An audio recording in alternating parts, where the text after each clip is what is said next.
गांव की एक संकरी गली में टूटी दीवारों वाले एक छोटे से घर में अर्जुन नाम का 7 साल का बच्चा अपनी माँ के साथ रहता था। उसकी दुनिया छोटी थी। माँ की गोद, एक पुरानी फोटो और रोज का एक सवाल, माँ पापा कब आएंगे। माँ हर बार हल्के से मुस्कुराती और उस एकमात्र तस्वीर को सीने से लगाकर कहती, शिव सब देख रहे हैं बेटा, वो जरूर लौटेंगे। अर्जुन के पापा सेना में थे। 1 साल पहले युद्ध में गए थे। फिर कोई खबर नहीं आई, न चिट्ठी न कोई आवाज। माँ जानती थी कि वो शायद लौटकर कभी नहीं आएंगे, लेकिन बेटे की आंखों में उम्मीद देखकर वो हर बार खामोश हो जाती। उस दिन गांव में महाशिवरात्रि का उत्सव था। मंदिर रंग बिरंगे फूलों और दीपों से सजा हुआ था।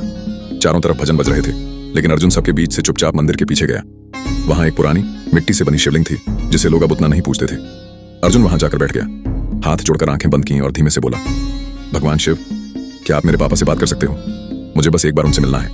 मैं खिलौने नहीं मांगता, मिठाइयां नहीं चाहता, बस एक बार उनकी गोद में बैठना है। अचानक हवा चलने लगी। मंदिर के अंदर की घंटियां बिना छुए बजने लगी। शिवलिंग के चारों ओर हल्की नीली रोशनी फैलने लगी और वहीं से एक दिव्य आकृति प्रकट हुई। भगवान शिव स्वयं, भस्म से लिपटा शरीर, गले में नाग, तीसरी आंख से झलकती अपार करुणा। वो शांत स्वर में बोले, बेटा तेरा मन इतना पवित्र है, तेरा भाव मुझे खींच लाया, कहो क्या चाहिए। अर्जुन की आंखों में आंसू थे।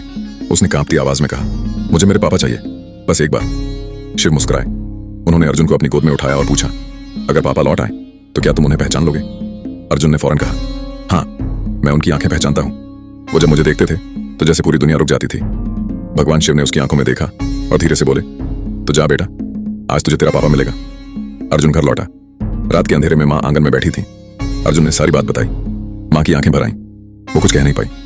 बेटा, तेरे पापा अब इस दुनिया में नहीं है। अर्जुन चुप हो गया। तभी दरवाजे पर धीमी सी दस्तक हुई। माँ ने दरवाजा खोला। एक आदमी खड़ा था, साधारण कपड़े में, धूल से सना चेहरा, थकान भरी आंखें, लेकिन उनमें कुछ खास था। अर्जुन दौड़ा और जैसे ही उसकी आंखों में देखा चिल्लाया, पापा। माँ हक्की बक्की रह गई। उसने ध्यान से देखा, वही चेहरा, वही आंखें, लेकिन कुछ तो अलग था।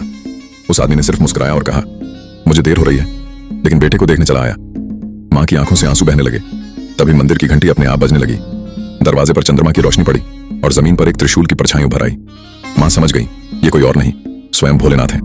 जब एक मासूम दिल पुकारता है तो भगवान शिव खुद पिता बनकर उसकी झोली भरने आते हैं। AUM नमः शिवाय।